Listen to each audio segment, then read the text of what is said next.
Hello, everyone. This is Katrina Van Huss with Turnkey Promotions. Thank you so much for joining us today. First of all, you are privy to the first release of our first ever benchmark study, so I really appreciate your interest. I have with me today Otis Fulton. We started the conversation about recognition almost 28 years ago, but the conversation that brought in the social science side actually started only about 3 years ago when I met Otis, and that first conversation ultimately led to us marrying all the data with all the social science, and in fact, true story, also led to Otis and I getting married this past September. So you are listening to a husband and wife conversation, and we are in different locations, but we are definitely married people. So anyway, I started this company about 28 years ago, as I said, CEO of it now. Otis is our psychological expert, and I will let him introduce himself. Hey, thank you. Yes, it's been a couple of years. Let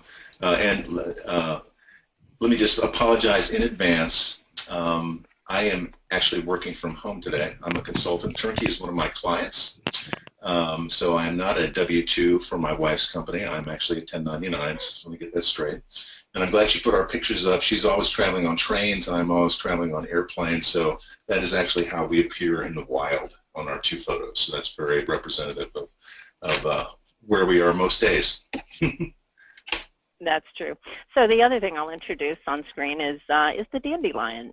We changed our brand, our logo, about a year ago or going on a year ago, and people ask me, what's up with the dandelion, and is it wishful thinking or does it mean something else? And for me, what it means is the dandelion, I'm an avid gardener, has the ability to take one dandelion and make it into a lot of dandelions. And peer-to-peer fundraisers are like that too. So the analogy, we worked with a designer in New York City, and we explained what we do and what peer-to-peer is, and he's like, well, there it is, it's organic, it's best form a dandelion. So that's where we got to that. So a recognition benchmark study, nobody's ever done one, and so you got to wonder, the first one out of the gate, why would you? And the reason is expense. A lot of money is spent in the United States on recognition. In the form that we're going to study today, it's somewhere between, depending on the size of the program, 1.6 and almost 5%. So it's an awful lot of money going out the door, which makes it worth studying. More important, however, is that it brings a lot of money in the door, and we're going to demonstrate some of that today statistically. And the other reason that we want to do it is because recognition, when applied in certain ways, can actually hurt your income. And that's probably the most important thing that we're going to go over today. What we've done is study that impact, and both in terms of statistics, and then we've had Otis dig into it and interpret the social science of it. One of the things that we have been able to quantify through our study of recognition is that when people respond to recognition, it denotes a certain level of mission alignment. So if someone is responsive to the recognition that you're offering, then they are actually aligned with your mission. The other thing that we know is that we can actually position fundraisers to become aligned with your mission through the use of recognition, and we're going to talk about some of the social science behind that. And then the last reason we felt like this was important to do is because with no benchmarking at all, you guys are out there spending money, and you really don't know what your peers are doing in specifics. So what we've done is we've really defined what we're talking about in terms of the spend and how much other people are spending. So you'll have something to benchmark your own budget against. So we're going to start this conversation in Africa. Where it all begins. Yeah, and I have the most fun job working with Turnkey. I get to look at the whys of human behavior so we can do better at the hows of getting people to respond better to our mission. So, kind of the first question, why is recognition so important? Why is it so motivating? We know that it is. And 98% of our ancestors lived on the African savanna, where that picture is. That's where our brains evolved to survive. And the biggest factor that determined whether one survived or not on the savanna is how he or she got along with their social group. So humans are hardwired for sociability. And recognition is a major, major social cue. There are a few others, but recognition is arguably the strongest social cue. It tells us that when there are resources to be shared by the group, we will be included. So, you know, this need for recognition is absolutely hardwired into who we are as human beings. Katrina, the next one. And you know, so how do we know this? The availability of brain scanners in the last 10 years showed us really just how hardwired the desire for recognition really is. And you know, recognition, when I say hardwired, it's highly rewarding. Recognition is pleasurable to people. When someone recognizes us, simple things like hearing them say, I enjoy talking to you so much, or I can always come to you for good advice. We know that from brain scan studies that when we hear things like that, the reward pathway of the brain is activated, and it's the same one that activates when we eat a favorite food. So when I say that, you know, it's hardwired, it really is hardwired into these pathways. And the amazing thing is it doesn't even matter if the person that's telling us these things, that recognizes us in this way, is someone we know or a stranger. You know, we're rewarded in the same way, even if we get this positive reinforcement feedback from someone we don't even know. In the copy of the benchmark study, I referenced a book by Dr. Matthew Lieberman. His book, I recommend it highly. It's called Social: Why Our Brains Are Wired to Connect. He concludes, our brains crave the positive evaluation of others to an almost embarrassing degree. And one of the points that he makes is that this is kind of an underestimated resource in people. You know, we assume that people like to be recognized less than we do as individuals, when actually people, you know, it's just very common amongst all of us to crave recognition. Katrina? So now you guys know what dinner time sounds like at our house, because that's it. So I get all the bulleted slides, and Otis gets the slides with the pretty pictures. I don't know how that always works that way, but it does. So these are the parameters of the study that we did. The total population of people who earned recognition was 200,000. That represents about 1.5 million registrants and about 100 million in funds raised online. Total number of programs that we studied were 93. We excluded many types of programs from our study. For example, if your reward was experiential and we couldn't measure it as well as we could a gift redemption, we excluded it. If your recognition system only had one level, we excluded it. If your recognition system did not include robust messaging, we excluded it. So what you're going to see here are programs that are very much like each other by design, because we wanted to make sure that as much was held constant as we could hold constant. The recognition type that we're studying specifically today is a system where you're using recognition gifts to reward levels of fundraising, and you have a messaging component tied to your recognition program. So very specific what we're studying. It doesn't include the full body of our work, but rather the body of work that we could know the data we were looking at was held constant in terms of what was happening in the field. We're going to introduce two terms right now that are really important, and I want to make sure that we get these down really well, because we're going to use these terms all the way through this. There were 200,000 people who earned recognition that we're studying. When you segment that group, there are two types. There are people who earned recognition and said, yes, I want it, and we call those people recognition seekers. The people who earned recognition and said, not really, no thanks, those are recognition decliners. So those are the two types of people that we're studying in this, and those two terms will be really important and included on each graph that we show. All right. So the commonalities of the programs that we studied, I mentioned some of this. The commonalities of the program study also equal the turnkey best practices. These are the things that we know make a program bear fruit, and happily are things that all of our clients are doing. So this was helpful in terms of study. So number one, It includes an e-communications program. It is visible and present on the online fundraising platform. The way that these programs are offered is there is no opt-out offered at the beginning of the process, but rather if someone wants to opt out, they simply don't redeem. The gifts are not available in other ways. For example, you wouldn't give a gift that someone could also go buy at Best Buy. They're not easily priced, meaning, again, can buy it at Best Buy, and you can't buy it anywhere, so you can't put a price on it. All the gifts bear a nonprofit brand, and the budget is within 5 to 7% of the gift level and less. It declines as the gift amount or as the fundraising amount goes up. So those are the things that are common between all the programs that we're studying.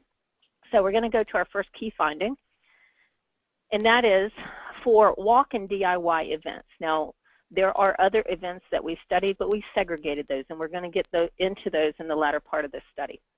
So the first key result is that approximately half of people who are offered recognition for walk-in DIY events take it. So the recognition seekers equal 50% of the people to whom we offer recognition. Why is that important to you? Well, if you're budgeting, if you decide to put in a recognition program, then you can look backward at your data and get an idea for what you're going to spend. That's the process we go through at Turnkey, but you also can do that back at your data department. Second key finding. On the left, recognition seekers, the average that they raise is almost $1,100. The people who earned but didn't accept the recognition, the average they raised was $865. And I'll apologize, these graphics are a little bit fuzzy, and that's because if any of you have put out something like a thesis paper, which is, I would call this an analogy to, you work until really late at night. So, this thing was tweaked and tweaked and tweaked until the wee hours, and so we decided we're just going to clip from the study itself, which you're going to be getting after this call. So key finding number 3, many people legitimately feel that averages are misleading.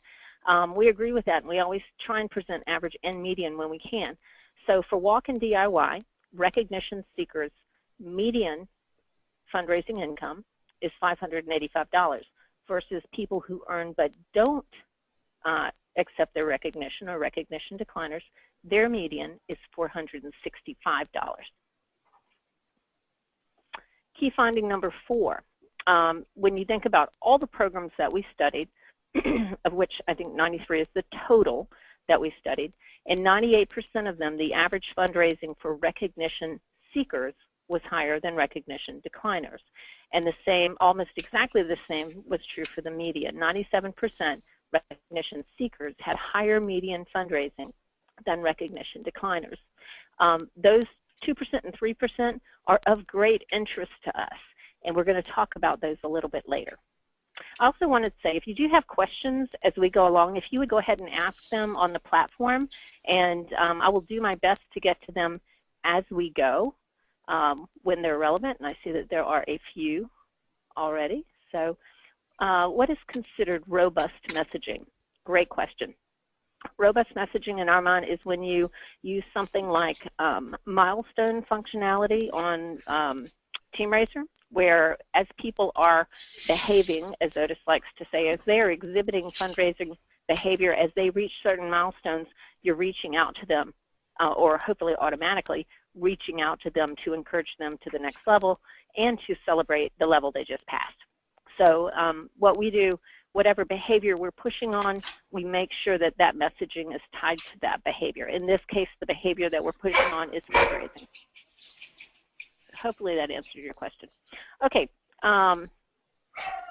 onward. So this is something that you can use in-house, and these are basically the expense of the program overall in terms of the gifts. So if you are in a program that is raising $1 million and under, if you use the best practices that we're describing here, you can expect to spend, using those best practices, about 4.5% of the fundraising income. If, on the other hand, you're to the far right of this scale and you're raising $30 million and more, and by the way, when I say, for example, $30 million and more, we only mean individual fundraising income. So you may, your walk program may raise $1 million, but only $50 million of it is from individual fundraiser income, which would exclude registration fees, sponsor money, money that's donated to the event and not to an individual. Basically, the only money we care about is money that an individual solicited under his or her fundraiser name and login. So the other thing that is of interest is that the minimum fundraising levels for these programs, all of them, range from $100 to $2,500. Clearly, the minimum fundraising of $2,500 would denote something more like an endurance event. But the most common minimum level for reward was $250, and that is far and away the most common. All right, Otis. Hey, I apologize in advance if someone hears dogs barking in the background. I am working from home today, and I've told them that they can only bark if they see they have an Al-Qaeda sighting, but apparently Al-Qaeda and squirrels look a lot the same to them. So anyway, I'm working on that. So, you know, people who are involved with your organizations are in social relationships with them. That means, you know, they think I'm involved because I believe it's the right thing to do. And psychologists say that these people are intrinsically motivated. You know, their behavior is in alignment with what they think the right thing to do is. And, you know, that's an important thing to really nurture. So how do you develop intrinsic motivation in your fundraisers and your volunteers? You know, what we want to do is build a person's self-label. Psychologists call it a self-label. Sometimes they call it an intrinsic label. And, you know, who they think they are. And it turns out that how people view themselves is a very important factor then in getting to behave in ways that are consistent with your mission's outcomes. And I'm going to give you a quick study. There's a whole body of research on this, but one kind of neat study that I ran across was it turns out that if you can get someone to describe themselves as a chocolate lover, as opposed to someone who loves to eat chocolate. So if you can get them to describe themselves as a noun instead of a verb, their preference for chocolate is much, much higher. So, you know, and it's significantly higher than someone who just says that I'm a chocolate eater or I love to eat chocolate. And, you know, we want to give volunteers and fundraisers every opportunity to become a cancer evangelist, or like me, I'm an animal advocate. I'm actually a dog advocate. You know, a human rights crusader. You know, these are all nouns, and that's what we aspire to. You know, helping our volunteers and our fundraisers become people who are nouns, not verbs, have strong intrinsic labels. And strong intrinsic labels lead to strong intrinsic motivation. So, you know, I'm an animal advocate. I pick up stray dogs because it's the right thing to do. And we want to have the people that are involved in your organizations to have exactly that kind of attitude. I'm doing it because it's the right thing to do. Katrina? So I am going to go back a couple of slides and answer a question really quickly. We had a nice question from Meg Phillips, and her question is, do you think fundraisers decline recognition because they feel they have not raised enough to deserve it? I'm going to go back to this slide, and we'll talk about that. Why do they decline recognition? Their future behavior indicates that they decline recognition for the most part because they just don't care enough. And the reason I say that, so we're looking at this, average raised. When we look at year 2, which is where we're going to go next, case study year 2 behavior. This case study is over about 200,000 participants, and what we found is that the people who sought recognition, meaning they accepted the gift, raised more in year 2 35% of the time. That's kind of a big deal because when you think about it, particularly with some of our missions, there's a life cycle to a fundraiser. You know, the whatever made them first take note of you and your organization probably was an acute event in some cases, or something that was, you know, even a lifelong event. But often, you know, they'll come, they'll have a lifespan, and they'll go. So that 32% or 35% of recognition seekers not only come back but raise more in year 2 is really important. Recognition seekers also are 20% more likely to actually earn recognition in year 2 as compared to recognition decliners.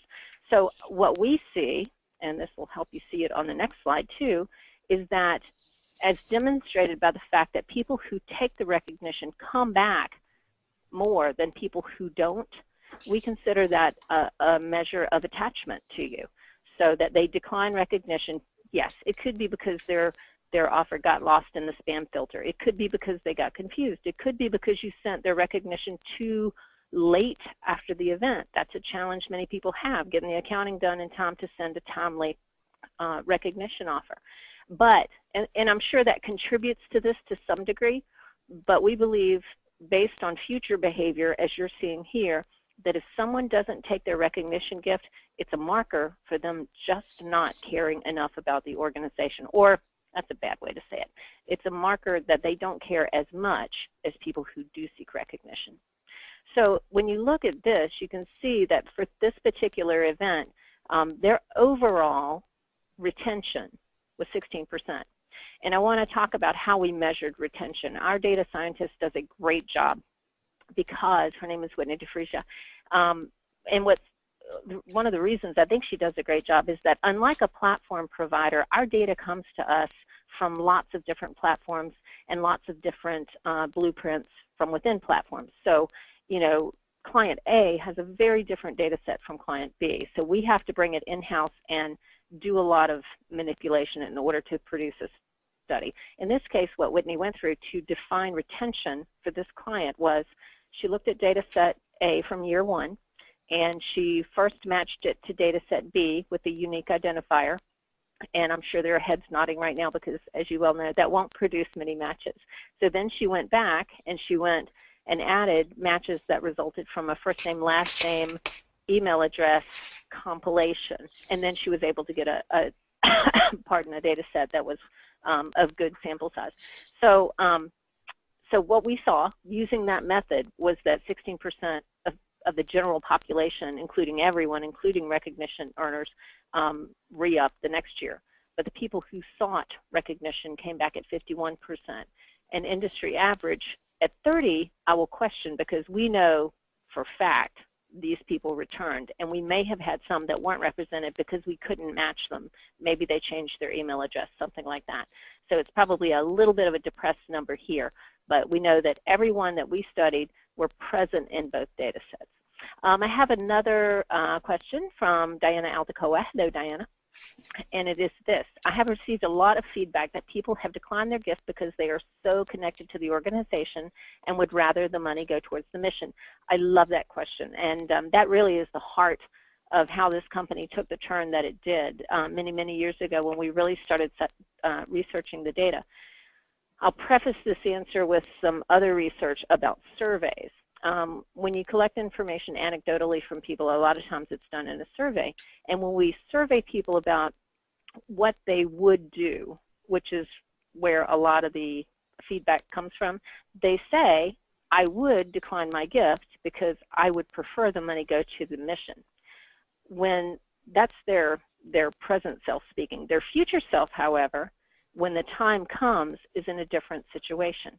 And depending on what kind of gift you offer, their behavior will be very different. But typically, we have not seen that borne out in the data, that they're so connected to the organization, they'd rather the money go towards the mission. Is that true? Never? Oh, absolutely not. I'm sure that some people who decline their gift do feel that way, but they are few, as demonstrated by the average and median income of the group. So hopefully that helps.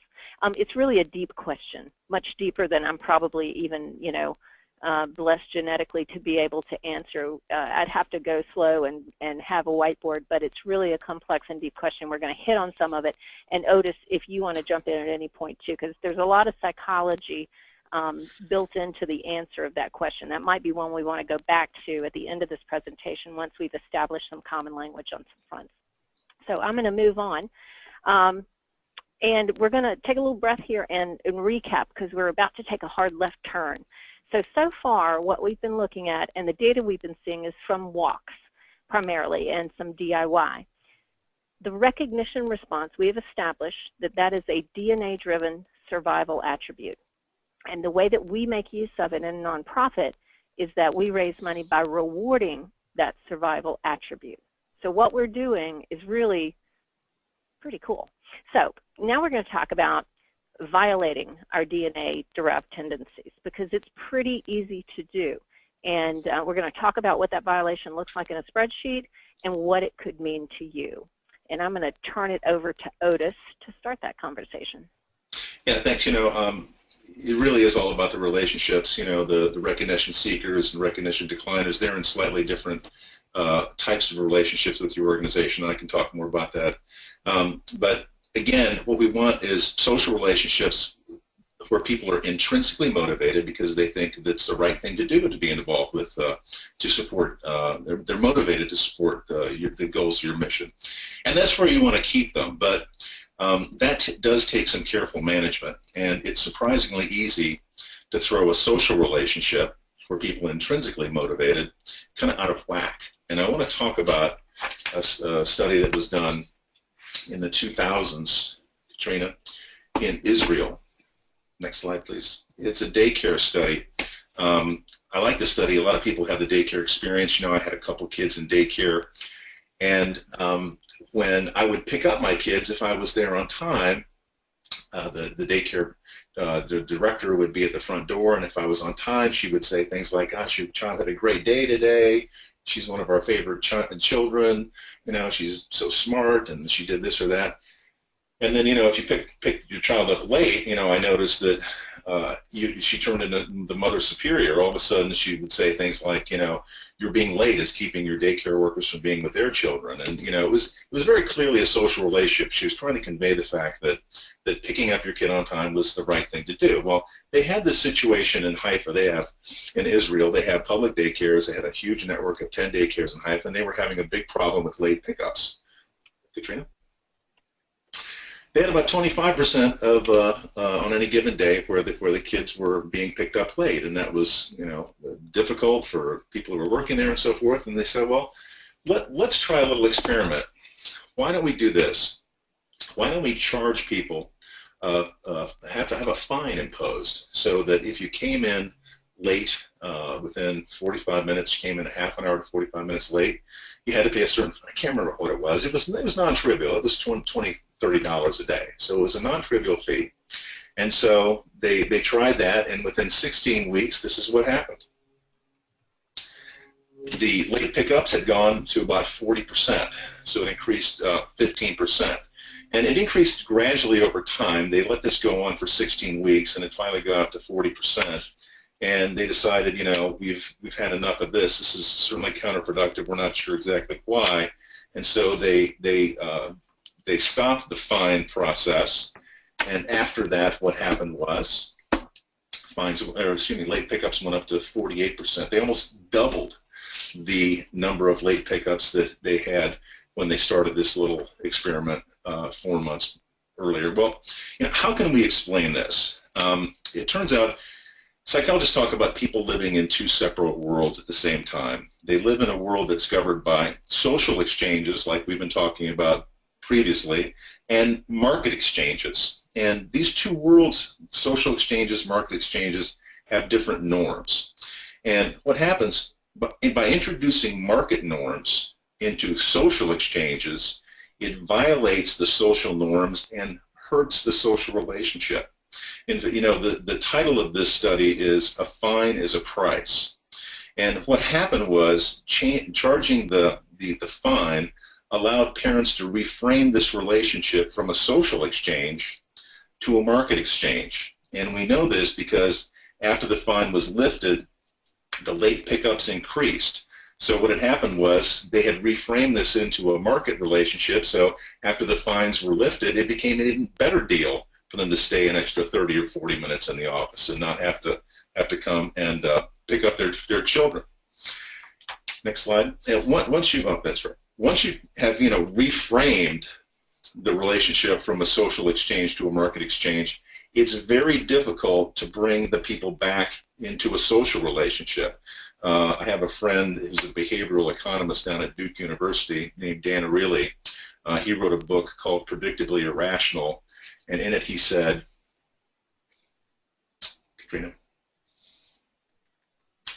once you've offered to pay for her delightful Thanksgiving dinner, your mother-in-law will remember the incident for years to come. And I think that's really true. He was talking about, how difficult it is to get people back into social relationships. So these relationships it's very important to manage them properly, because once they go off the rails, it's really hard to get them back on the track. Katrina? So, we talked about recognition and how important it is. So what type of recognition is best? If I had one rule of thumb that I could pass along, it's that you want to avoid recognizing people with cash or items whose value can be easily calculated. There's a lot of research that says that cash and cash-like items are very poor motivators of behavior, and that's because unconsciously people kind of say, hey, listen, I've got this X amount. Was it worth my time to do whatever I did?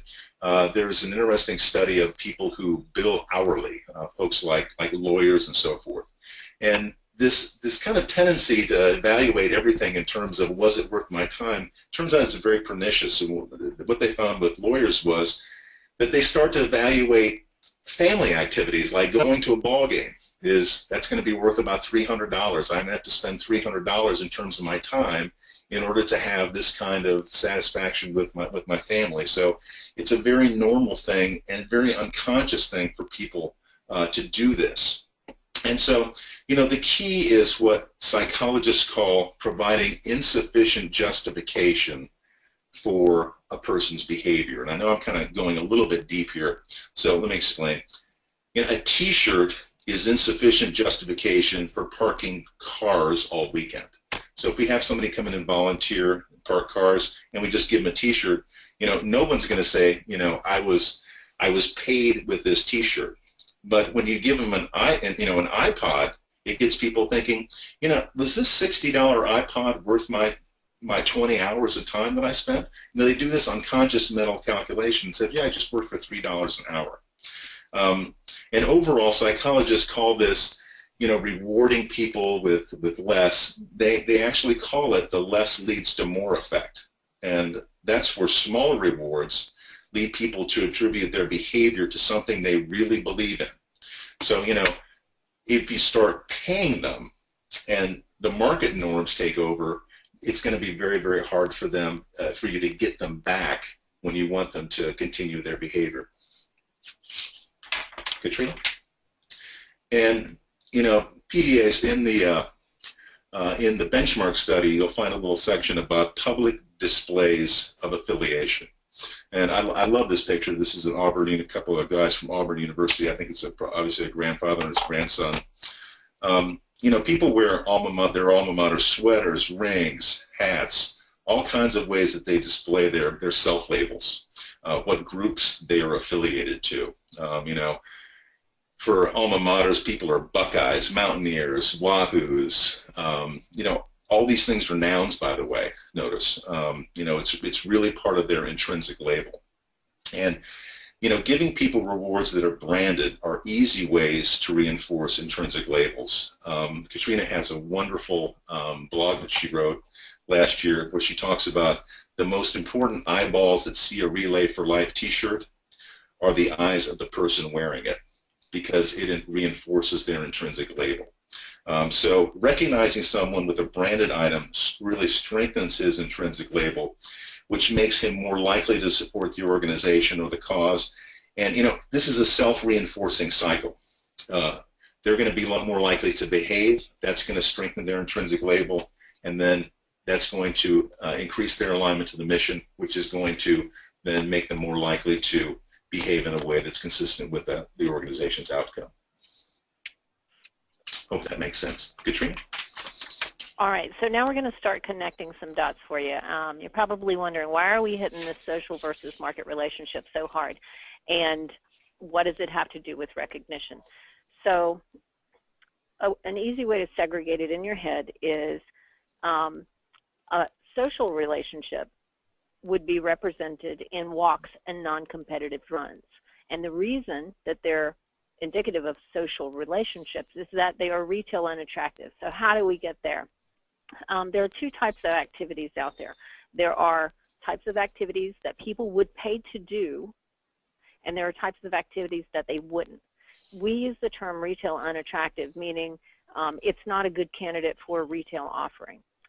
If you went into business selling the walk experience purely for the walk experience, you would not be in business long. However, if you went into business selling the endurance or the cycling or any other manner of activities, if you were selling that experience, you would be in business for a long time. Otis, what was the company we saw so heavily promoted during the some sports thing you made me watch? What was that? It was the Fiesta Bowl, and I will Google it and get back to you. It was something like the Go Frog Challenge or Battle something. Frog. Yes. Battle Frog. Battle yes. Frog is now one of our competitors, and they exist in the retail attractive space. You know, there are many events that we would put there. The reason that we segregate them is because they are indicative of two things: social relationships if you're retail unattractive, and market relationships if you're retail attractive.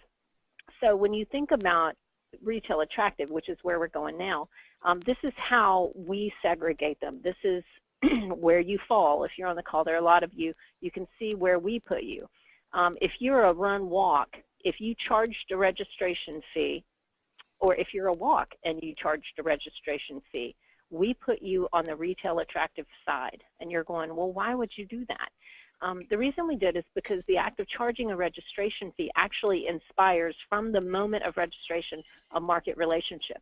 And what we find is that the people in even a walk, which typically would be a social relationship, behave like those who are in a market relationship in a retail attractive event. So, let me just remind people, you know, the title of that study with the daycares is "A Fine is a Price." And anytime you introduce these pricing into any of these activities, you know, it's this pernicious kind of a tendency of people to kind of to value it as a price. The other thing I want to emphasize is that this is not a judgment. If you're in a retail attractive event, our effort is to help you understand the mindset of your participants so that you can maximize income within your model. And there are ways to do it. I'm going to go next to a Blackbaud study that really helps us illustrate what's happening. So if you were new to this industry and you looked at these percentages, it would be hard for you to define who was in a social relationship and who was in a market relationship. I'm going to use 5Ks and walks as the comparable here. So 5Ks here really illustrate the whole market relationship thing. And you can see that because most of the money, or a large hunk of the money, comes from registration fees. 55% came from online donations, which probably represent a very, very few mission-aligned people who happen to pick that as their activity. But the majority of the audience, when you look at the median fundraising, there is none. There's the registration fee, and that's all. Whereas with walk, what you can see is that very little comes from registration fees. These are the ones, these 3% of walks who charge a reg fee, that we moved over to the retail attractive column. And if we segmented them out, their behavior would look much more like this. So here you can see, with virtually no requirement to fundraise, 81% of the money is coming in through online donations and personal donations. And when you think about that, that's a big difference in behavior when there's no requirement. So let's jump over to cycle and endurance. Here, gosh, it looks like these people are really into it. They're very mission aligned. No, they're not. They're paying for their experience by fundraising. It's a different form of currency, but that's what they're doing.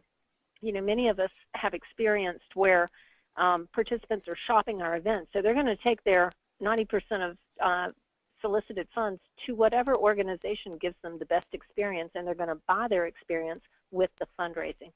None of that is bad, but it's necessary to understand it in order to maximize it.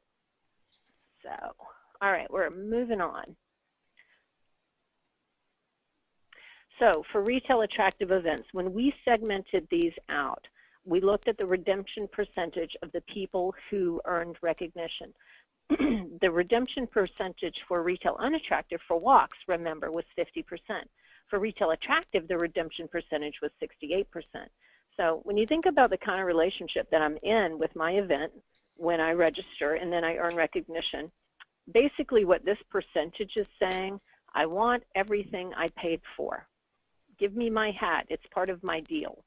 And that's what we find. We find that often in retail attractive events, less so in our study because we push people toward gifts that are branded and can be priced.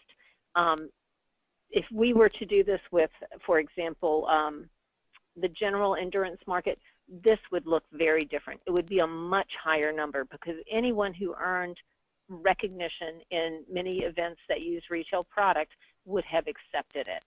So the redemption percentage for retail attractive events is always higher and is also impacted when you give gifts that are retail available. It's all part of the transactional mindset. I earned it, I want it, it's worth 50 bucks, of course I'm taking it. That's not how people think in the retail unattractive or social relationship. Otis, how am I doing on that? I know I get in the weeds sometimes. I know that's very good. Okay. Very good. Okay. All right. So when we look at the average raised for retail attractive events, you can see even here, however, recognition does work to some degree. So recognition seekers raised more than recognition decliners. So how does that work? The way it works is this, and I'm going to use someone who's not my client right now as what I think is one of the best examples. I think it's called the MS-150. They have a system where they give you recognition in year 2 for your fundraising in year 1. If you raise the most money in your event in year 1, you get to wear bib number 1 in year 2. So what they've done is they've taken this market relationship and they've beautifully superimposed something social on top of it. And that's the opportunity, is to help your people believe that they are intrinsically motivated, to believe that they are aligned with your mission, and you can do that by getting into a social conversation with them and tempering the impact of the market relationship. So, and this is what you're seeing here. Our clients are using, for the most part, rewards that can't be monetized. So what we're doing is overlaying that social relationship, that social reward onto a market relationship event. So you can see it does have impact. And let me just also echo what you said. You know, there is real opportunity. Again, it's tricky because they are more in a market, kind of an exchange, a market relationship, but there are opportunities to really move them more towards a social relationship because at least they're acting. You know, people who are interacting with you are more likely to act in the future, and you can push them to act in ways that are in your best interests. You know, people who are the recognition decliners, they're passive. You know, there's no interaction happening there, so they're going to be very, very difficult to move into a different type of relationship with you. So we also see the impact on median. Well, we were in the weeds together, baby. So recognition seekers, median fundraising is $500 versus $390 for recognition decliners. Not as big a difference. So what we're going to do here is actually compare the two. So on the top here, we have the retail unattractive events. And unattractive doesn't mean bad. It just means not a great thing to go out and make a living at selling. Walk and DIY. And you can see the differences here. Here we did a direct comparison, but everywhere else look top and bottom. So for Walk, where there is no requirement to fundraise typically, they're fundraising for recognition seekers almost $1,100 versus for retail attractive events much lower. So you can see across the board what looks to be a difference in mission attachment. The people who care more are redeeming gifts more, and these gifts are of insufficient justification to fundraise. They are clearly something that is speaking to the self-label or intrinsic label of the people. Down here, we have a skewing effect of what is a market relationship from the get-go, meaning I charged you a reg fee and I made you fundraise a minimum amount. So I'm in a market relationship with you, and now we're trying to temper that with some success through imposing a social reward system on top of it. Where we see the greatest success is when we're able to impose that social reward system and make it important. And you know, when you have an on-site, when you have control of what's happening on-site, that's a great way to make it important. One of the things that I like to caveat when I show these results and when we explain these things is that we're looking at one kind of recognition, but everything we talk about can happen in myriad ways. If you can control your on-site experience each and every time, then you could do the same sort of thing that we're talking about on-site, by getting people's bodies in motion, getting them acting a certain way, they internalize the idea they're aligned, and then you're winning. An on-site recognition ceremony is one of the most powerful things we can do, but we can't really study that very well because we can't measure it. We don't know who was there, how long they were there, did they get called on stage the way that we hoped they would, did the staff person handle it well? We don't know those things, so we can't really measure it. Gifts, recognition, and email messaging, we can measure. So to finish our conclusions, and I'm not going to read these word for word, but basically recognition seekers raise more median and average. They come back to fundraise more. The fact that they redeem at all is a marker and a measure of their alignment with your mission and is predictive of future behavior.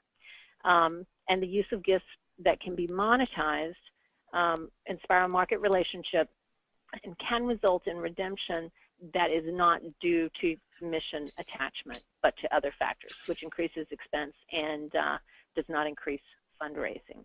So that is what we've got for you today. I am looking at questions, and I'm going to jump into those. Question from Kristen. I'm curious how to go about fostering an inherently retail unattractive relationship that sits within an inherently retail attractive environment. For example, volunteers for a week-long cycling event. That's a great question. So given complete control and all the budget in the world, one way to approach it might be you have your market relationship because quite frankly it's just too much money not to charge a reg fee, right? So what you can do beyond that is begin to reward people for things that they do that help the mission, like fundraising. I'm going to, Otis, you told me about this study a long time ago, and I'm sure I won't describe it terribly well, but there was a study of children, and they were divided into two groups, and each were assigned a task. One group of children was paid to do the task. The other group of children was asked to do the task because the class needed help. When they surveyed the children after the fact about their liking for the task that they had to do, the group of children who were not paid, but instead who did it for the benefit of the classroom, showed a higher preference for the task.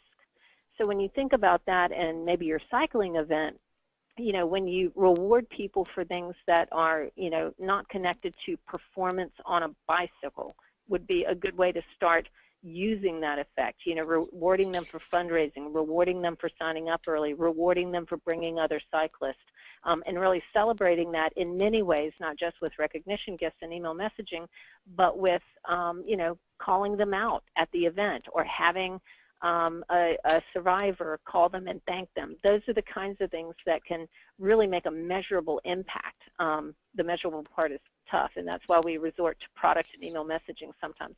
One of the things that I wanted to share as well is that recognition manifests in your world in a lot of different ways. To start with the most highly deliverable form of it, that would be when they sign into your online fundraising platform. If when I sign in, I get, hi Katrina, you've raised $340, you're doing a great job, delivering conditional content that way is a form of recognition and can actually help you solidify that intrinsic label that people have. Other ways are people making use of volunteerism, letting people volunteer and run the event. Whenever you see your body in action, then you internalize the idea that you're connected to that event and are likely to display that again. All right, next question. There's another study that shows when you ask someone to do something for both reasons, they do worse. Yeah, I get that, and you're swimming upstream to some degree because the market relationship will trump the social relationship. You're right. It's a tough one, but you have to just try and overlay that social relationship on top and really celebrate it and minimize the market. Imply to people that why they're there and it's the mission, and that's the best you can do. but thank you. Those are great questions. We are at 2:49, so what's going to happen after this is that everyone who signed up for this call is going to get the report into your inbox. So we appreciate you taking time today and look forward to you reading the report in depth and then reaching out with any questions that you may have. We're looking forward to it. Thanks so much. You guys have a good day. Bye-bye. Thank you.